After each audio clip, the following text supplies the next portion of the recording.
Muy buenos días para todas y todos. Hoy iniciamos, ¿verdad?, una serie de entrevistas con estudiantes que se encuentran en los Estados Unidos. Pero antes de comenzar con nuestra invitada, quisiera leerles lo siguiente. Desde hace más de 100 años, las y los puertorriqueños somos un pueblo migrante. Al igual que los ciudadanos de otros países del Caribe, como lo son República Dominicana, Cuba y Jamaica. Hoy nos acompaña Ibeliz Sánchez Cruz, estudiante puertorriqueña, la cual estudia biología en la Universidad de Marquette, ubicada en la ciudad de Milwaukee, en Wisconsin. Agradecemos a Ibeliz su tiempo y preparación para esta entrevista. Eres bienvenida, Ibeliz, y gracias por estar con nosotros. No, gracias por la invitación. Siempre me emociona hablar de Puerto Rico y mi experiencia. Muy bien. Para las y los compañeros que estén viendo el video, lo que se pretende hacer es replicar lo que socias y socios hicieron en su huerto cooperativo juvenil, donde invitaban a personas de la comunidad e interactuaban con ellos. Vamos con la primera pregunta, Ibeliz. Y todo tiene un contexto y un inicio. Sabemos que estás en Wisconsin, pero tenemos entendido que estudiaste en el CROEC, en el Sí, Centro Residencial de Oportunidades Educativas en Ceiba. correcto. Nos gustaría conocer tu experiencia en una escuela especializada y residencial.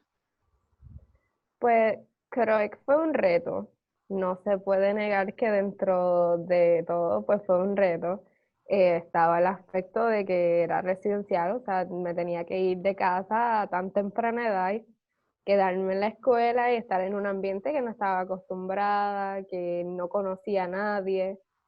Y obviamente es una escuela especializada, era una carga académica que era nueva en cuanto a mis experiencias. Yo viniendo de escuela pública desde años, pues no, lo más que te dan es una ciencia, una matemática por semestre. Creo que es diferente en ese aspecto. Tomas dos ciencias, dos matemáticas por semestre junto al resto de las clases de estudios sociales, inglés, español y cualquier otra extracurricular que añadan en el currículum.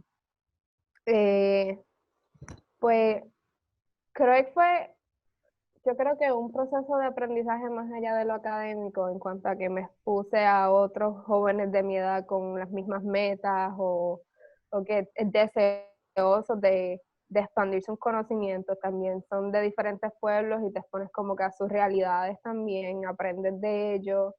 eh, Se crea hasta cierto punto una unión, una hermandad entre el grupo, porque estamos todos en la misma situación, estamos en una escuela, estamos lejos de casa, dentro de como que los challenges de Croy, que a veces se nos iba la luz porque estamos en medio de una base militar que estuvo cerrada, pues como que buscamos la manera de unirnos, de apoyarnos, hacíamos las tareas todos juntos para como que tratar de sobrevivir la semana con todo lo que teníamos que hacer. Si alguien no entendía, pues ahí estábamos todos en una pizarra en la biblioteca, ok, esto es lo que hay que hacer, ¿estás entendiendo?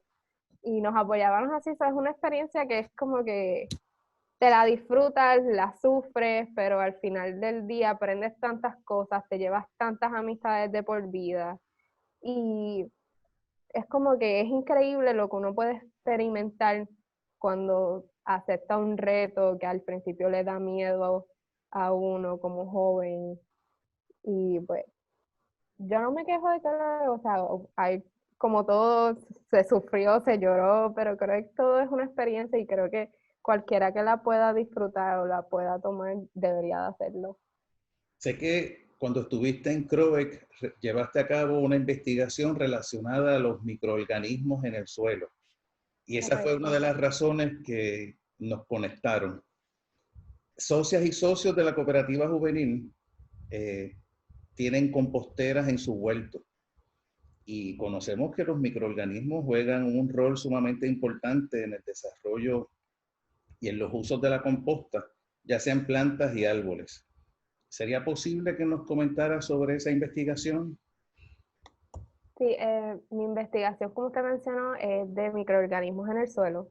mi interés era ver la relación, la interacción que había entre las bacterias y el crecimiento de las plantas. Eh, yo lo que hice fue que me di a la tarea de filtrar agua y analizar esa agua. El agua fue filtrada a través de terreno fértil. Se recolectó y entonces se cultivó para identificar qué tipo de bacterias estaba presente en ese terreno, que lo hace ser fértil. Entonces se encontró que habían cientos de distintas bacterias, entre ellas estaban oxidadoras de oxígeno, de nitrógeno, um, oxidadoras de azúcar, que cuando pensamos, pero ¿qué significa eso? Pues básicamente estas bacterias se encargan de tomar los nutrientes que se encuentran en el ambiente, en el terreno, y lo digieren, por así decirlo, para entonces que a las plantas absorberlo sea un proceso más sencillo y directo. De igual forma, esas mismas bacterias son como un tipo de protección, como un sistema inmunológico que protege a la planta de cualquier virus o plaga bacteriológica que se encuentra en el terreno y afecta a la misma planta a crecer. Y por eso en algunas plantas que sembramos, por así decirlo, en el patio de nuestras casas, vemos que las hojas comienzan a tener como que unos puntitos de otros colores o no crecen con la misma fortaleza, se van doblando. Y se debe a que ese terreno pues no cuenta con esa misma cantidad de bacterias o diversidad de bacterias que hay en un terreno fértil que puede ser encontrado en alguna reserva, por ejemplo, que no han estado expuestos a químicos. Y entonces eso afecta todo el proceso de crecimiento de la planta y su salud, por así decirlo. Que ahí es donde yo expongo lo que son los objetivos de desarrollo sostenible de la ONU en términos de la agricultura.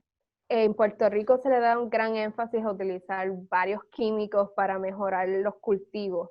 Esos químicos, pues obviamente vas a ver unos resultados inmediatos en el crecimiento de las plantas, pero a la misma vez estás matando los microorganismos que se encuentran, con microorganismos, estoy hablando de las bacterias, que se encuentran en el terreno. So, lo que hace es crear una dependencia para los agricultores descontinuar comprando estos químicos para que sus plantaciones pues surjan. Entonces es como un ciclo vicioso. Se está moviendo la economía porque estás comprando esos productos, pero a la misma vez tu terreno se debilita. Y entonces tienes que continuar comprando otros químicos para, por así decirlo, reemplazar las bacterias que tú mismo estás matando con esos químicos. Que ahí es donde viene la idea de utilizar realmente estas bacterias. Estas bacterias se pueden producir de manera masiva, como en un tipo de abono natural, y se pueden esparcir por el terreno para entonces rehabilitarlo. O sea, crear que estas mismas bacterias se reproduzcan naturalmente en el terreno y no tengamos esa dependencia tan grande en químicos, que es lo único que estamos haciendo es ayudando económicamente a una industria multimillonaria que no le importa realmente la sostenibilidad de nuestro medio ambiente. Te iba a preguntar también, sé que el estudio fue premiado. Nos gustaría que nos hablaras de esa experiencia. Sí, el estudio yo lo presenté en lo que es Feria Científica Regional, que como yo estudiaba en Ceiba, mi región educativa es Humacao, de ahí ganamos primer lugar. Luego lo presenté en Jóvenes Científicos, donde me llevé un premio especial para presentar la investigación en Panamá. Y de igual manera lo presenté en The Girls Team Challenge de Microsoft, donde gané el segundo lugar con el proyecto y lo pude presentar a la comunidad de Microsoft. ¿Sería posible que indicaras el año? ¡Wow! Si no me equivoco, ¿Fue 2018? wow, no me acuerdo. Está bien. Puede ser que es entre 2018 y 2019. Lo ponemos en las notas del video, no te preocupes, y el enlace, ¿está bien? Exacto. Es que aquí ya pasa el tiempo y uno se lo olvida. Yo estaba hablando con mis amistades de Croec hace como 2 o 3 días atrás y nosotros hablamos de lo que es 10.º grado, senior year, como si hubiese pasado hace un año, y nos ponemos a pensar, ya llevan 3 años, 4, y nosotros aquí. ¿En qué año fue que te graduaste, Iberis, del CROEC? Yo siempre miro mi sortija de graduación para eso, en el 2019. Muy bien, muy bien. Yo quería preguntarte sabemos de tu capacidad cognitiva, ¿verdad? Para estar allí donde estás. Pero de tantas universidades, ¿cómo fue que terminaste en Wisconsin, en Marquette? Pues Marquette University fue una de las tantas universidades que yo apliqué aquí en los Estados Unidos. Si mal no recuerdo, apliqué a 14 universidades, que es demasiado. Y fue un proceso de en cuanto a analizar la ayuda económica y lo que me ofrecía la universidad en cuanto al programa que yo estaba interesada, que era biología. Ver las oportunidades que tenían en cuanto a investigaciones, que siempre ha sido uno de mis intereses principales, y la conexión que podía hacer dentro de la misma ciudad para la escuela de medicina, que es al final de cuentas mi meta Bien. final. Y pues Marquette University fue una de las universidades donde la ayuda económica pues era la más grande, por así decirlo, y la que podía manejar los otros gastos que iba a tener que recurrir. So, así fue el proceso, además de que Marquette University tiene como que este movimiento de queremos ser innovadores y queremos diversidad. Y yo como latina pues necesitaba buscar una diversidad donde yo me pudiera sentir cómoda, donde podría encontrar herramientas que me ayudaran dentro de la universidad a adaptarme y sentirme como que un pedacito de casa estando tan lejos. Y obviamente lo de la innovación, todo estudiante que de Puerto Rico sabe qué tan importante es, porque estamos acostumbrados a que es un sistema que repite lo mismo todos los años, pues queremos ver algo nuevo, queremos expandir nuestros horizontes, y eso fue lo más que me atrajo hacia Marquette, y finalmente tomé la decisión de asistir a Marquette University. Especialmente el elemento investigativo que es tan importante en las universidades. Uh-huh.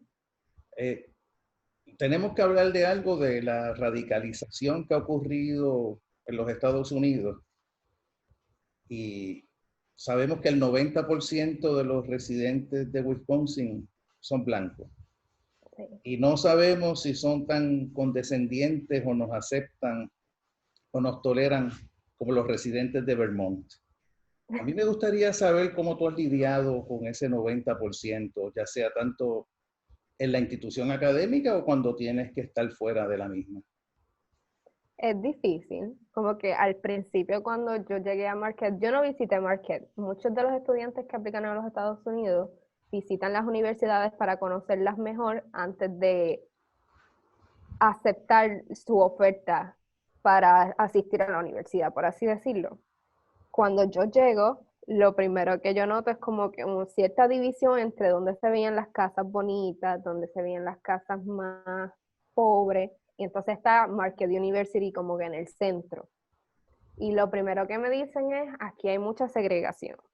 Y yo, wow, yo no sabía esto. Entonces, como que esos primeros meses yo en la universidad, ya en la residencia sola, pues me pasaba como que en el cuarto porque no conocía a nadie y todos eran americanos. Y sí, muchos de ellos no interactúan con los latinos o otros grupos de minoría como lo hacen entre ellos. Ya ellos tienen como que unos grupitos y entre ellos se mantienen y socializan.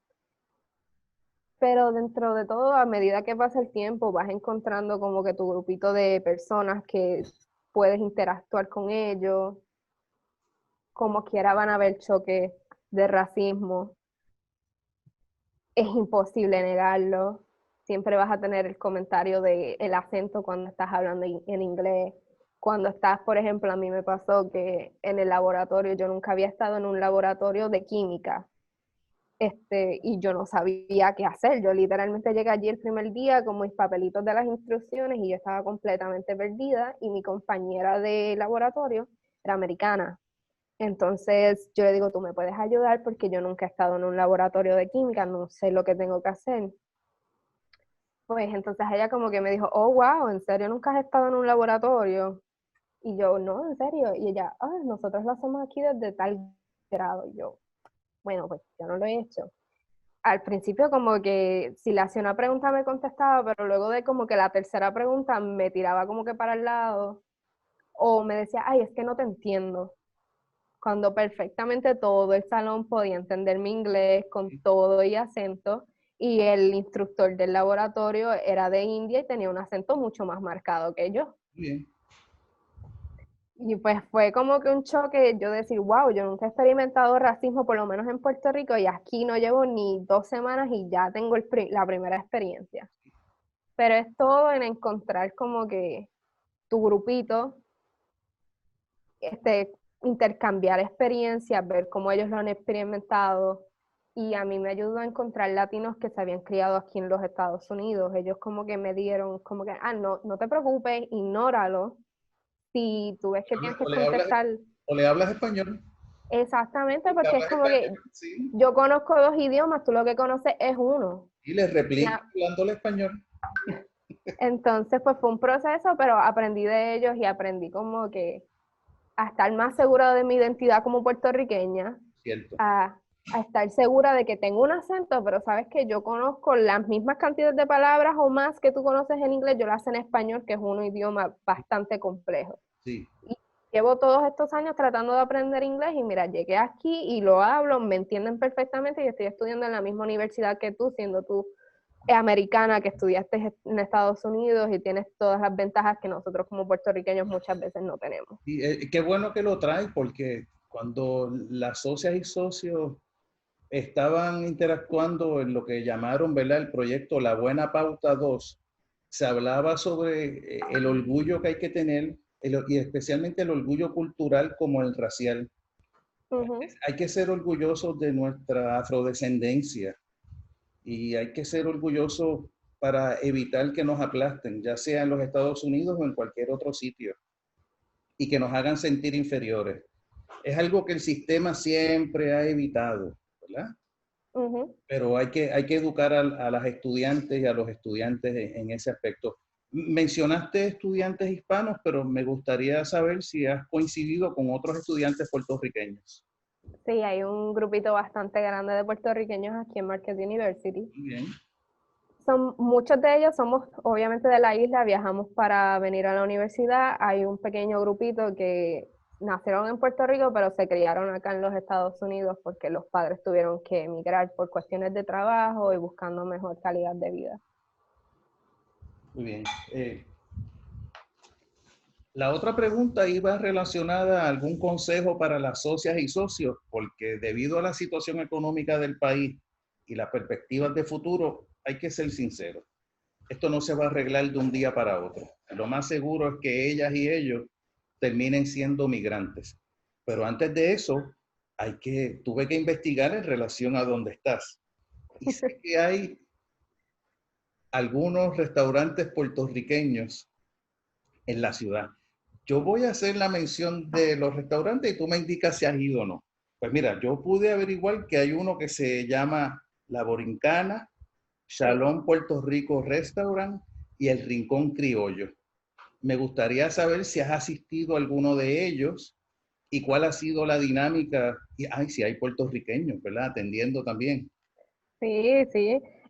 Shalom es el más popular, porque es el estilo restaurante que vas y te tienes el plato de mofongo bien lindo presentado. Trabajan puertorriqueños. Si no me equivoco, los dueños eran pastores en Puerto Rico, si no me equivoco, creo que por eso el nombre es Shalom. Oh, sí. Entonces, pues, la comida es deliciosa. Obviamente, si estás fuera de Puerto Rico, cuando te encuentras un sitio que tiene arroz con gandules, mofongo y la chuleta frita, pues delicia. La salud mental se arregla. Claro, y te estás en un ambiente que tienes la salsa, escuchando a Héctor Lavoe y todos estos grandes de la salsa, el Gran Combo, y te sientes como que estás en un chinchorro en Puerto Rico, que saliste el domingo a comer en familia. Te iba a preguntar, ¿en esos restaurantes se ocurre como en Boston y en otras ciudades que los norteamericanos blancos van a los restaurantes? No nos toleran, pero van a esos sitios. ¿Ha Sí, ocurrido?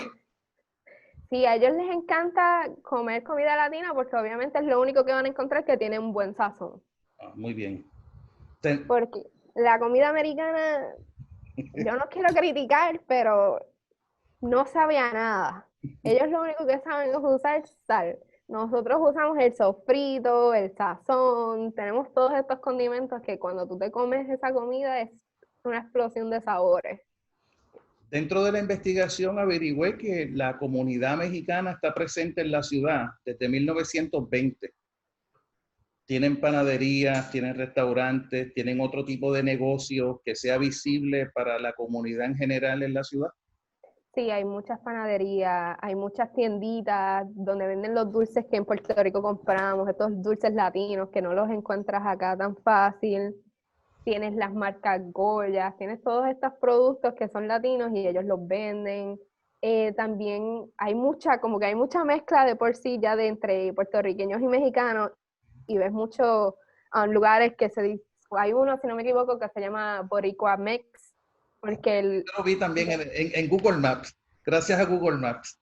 sí, si no me equivoco, son una pareja, uno de ellos puertorriqueños, el otro es mexicano, y tienen una mezcla bastante curiosa, Muy bien. donde tienes los frappés, como estilo puertorriqueño, tienes las bebidas mexicanas, y tienes como que tienes los taquitos, pero de repente tienes los tostones con, con las alcapurrias también. Muy bien. Sea, es bastante curioso entrar y ver como que dos culturas que a la misma vez nos parecemos, Sí. pero somos tan diferentes y es como, da risa, pero te sientes en casa y te sientes que estás en un ambiente donde te abrazan. Los hermanos de la República Dominicana, ¿hay presencia de ellos en la ciudad? Por lo menos yo no he tenido experiencia con ellos, no he conocido a ningún dominicano. Sí he conocido a algunos cubanos, pero son mezclados, son nacidos acá de padres afroamericanos y de mamá cubana. Eso Te sí he pregunto tenido. porque en la ciudad de Nashville, en Tennessee, hay sitios de baile de dominicanos. Y por lo menos acá yo no he tenido la experiencia de decir, este sitio es dominicano, o no he conocido a ningún dominicano aquí en Marquette University, que yo sepa. Te voy a preguntar, eh, ¿tienes algún mensaje para las socias y socios de la cooperativa juvenil y para los estudiantes de la escuela? Y lo voy a decir de mi parte. Es un sistema que no los prepara para ser migrantes, No. que no se discute las realidades del país, porque si soy estudiante por 13 años, yo debería salir con algún tipo de oficio, y más en unos tiempos de crisis económica. Ahora que estamos en línea, quieren repetir el mismo libreto de las clases presenciales, donde no es una alternativa, y lo digo yo, donde si en casa mami está sola, mami no trabaja, las o los compañeros de mami están en la cárcel, están muertos o se han ido, no hay posibilidad de que yo mejore económicamente ni socialmente con el sistema que tenemos actualmente. Y lo estoy diciendo yo como profesor del Departamento de Educación.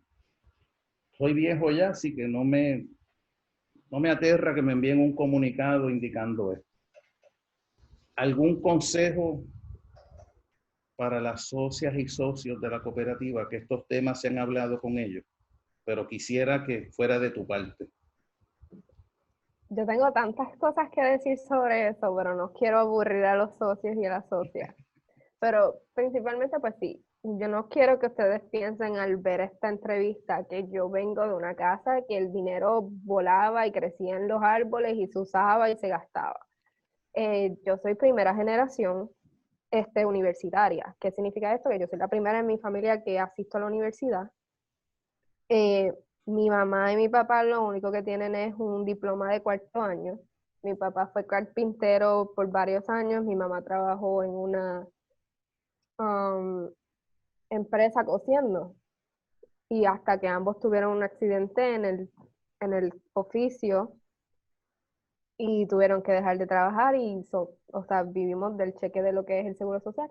Yo vivo con mamá solamente, o sea, yo vivo de lo que mi mamá recibe, que si en sus casas ha hablado del seguro social, no se puede vivir en Puerto Rico, es imposible, es un cheque que no da para nada. Todas las oportunidades que yo aproveché pues eran porque era gratis. Creo que es una escuela pública dentro de todo, yo no estaba pagando por una matrícula. Y no hay que ser genios, en verdad. Siempre se habla o se visualiza que los que estudian en estas escuelas especializadas o los que se van a estudiar a los Estados Unidos porque son genios. No hay que ser genio, yo no soy una persona catalogada como genia. Yo simplemente era una estudiante que sabía lo que era estudiar, sabía que era lo único dentro de mi situación que me iba a ayudar a crecer en el futuro en cuanto al estatus social y salir de lo que se cataloga como nivel de pobreza. Yo aproveché eso. Se hacen sacrificios y se tiene miedo, pero a mí una de las consejos que me dieron fue cuando estaba en la escuela intermedia, una de mis profesoras, Dinora Padua, me dijo que si el reto me daba miedo, era porque algo bueno iba a salir si yo lo enfrentaba. Y ese ha sido como que la línea para todo en mi vida. Como que decidir estudiar en Croek, decidir estudiar en los Estados Unidos, da miedo, pero al final de cuentas lo que voy a sacar es mucho más. No hay que salir tampoco de Puerto Rico obligatoriamente para crecer. Puerto Rico todavía tiene sus cosas que pueden ayudarnos. Lo que hay es, como estudiantes, yo lo que les recomiendo es que utilicen todas las plataformas gratuitas que puedan encontrar. Si necesitan ayuda, yo estoy a la disposición de ayudarlos también. Gracias. Y es cuestión de buscar Khan Academy. Eso es una plataforma bien divertida de aprender temas bien complejos, bien difíciles que en la escuela a veces no los están dando. Yo tuve muchos problemas con las matemáticas a pesar de estudiar en Croek y lo que hacía era que iba a esa plataforma que es completamente gratis, no tienen que pagar, solamente se hacen un perfil tal y como se lo hacen en el TikTok, en el Facebook, en el Instagram y un video de menos de 5 minutos les va a explicar todo un tema de una clase y lo van a entender a la perfección, más van a tener problemas para resolverlo. Y sí es tedioso porque vemos a otros estudiantes como que salir a la calle, están jugando, están en el teléfono, en TikTok, y nosotros acá estudiando, pues sí, a veces uno dice, wow, valdrá la pena. Pero les puedo decir que vale la pena sacrificarse un poco y a veces dejar de salir un día el fin de semana para estudiar y no dejar que nos limitemos por las cosas que pasan en casa. Si mamá o papá están peleando, dejemos eso a un lado y enfoquémonos en nosotros en ese momento porque es tu futuro el que está en juego. Si la economía en casa está mala, si no hay dinero para comprar, no sé, una computadora de último modelo, una Apple, no importa, trabaja con lo que tú puedas y trata de, si no puedes encontrar un lugar donde estudiar o algo, comunicarte con algún profesor que sientas confianza, ver cómo te pueden ayudar, tratar de buscar recursos dentro del sistema público. Y wow, no dejar que nadie les diga, porque vives en plan 8 o porque tú vives con mamá solamente o porque eres adoptado o la situación en tu casa es diferente a la norma. No dejes que nadie te diga, no puedes hacerlo. De mí se rieron mucho cuando yo decía, cuando estaba como en el séptimo, yo quiero estudiar en los Estados Unidos. Un montón de educadores del sistema público se rieron de mí. Pero miren, a pesar de todo, llegué aquí, estoy aquí con todo y sacrificio y se puede, de verdad que se puede. Son muchos los sacrificios, son muchas las lágrimas, pero a la misma vez el proceso es tan delicioso, por así decirlo, porque van a sentir un orgullo cuando logren algo por ustedes mismos, de que nadie se los puede quitar, no pueden, van a poder decir, yo lo logré sin que me lo dieran, como otros estudiantes que tienen mucho más dinero, que tienen a los papás con conexiones en todos lados, y si dicen, quiero estudiar aquí, ya papá y mamá le consiguieron a la consejera de la universidad o a la consejera de tal escuela y le están hablando de los requisitos y le están dando repasos para los exámenes de admisión y todo eso. Poco a poco se puede. Es encontrar el primer reto, resolverlo y entonces mirar al otro. Todo un proceso, pero de verdad que vale la pena. Y dentro de todo es tener un orgullo de ser puertorriqueño, en nuestro caso.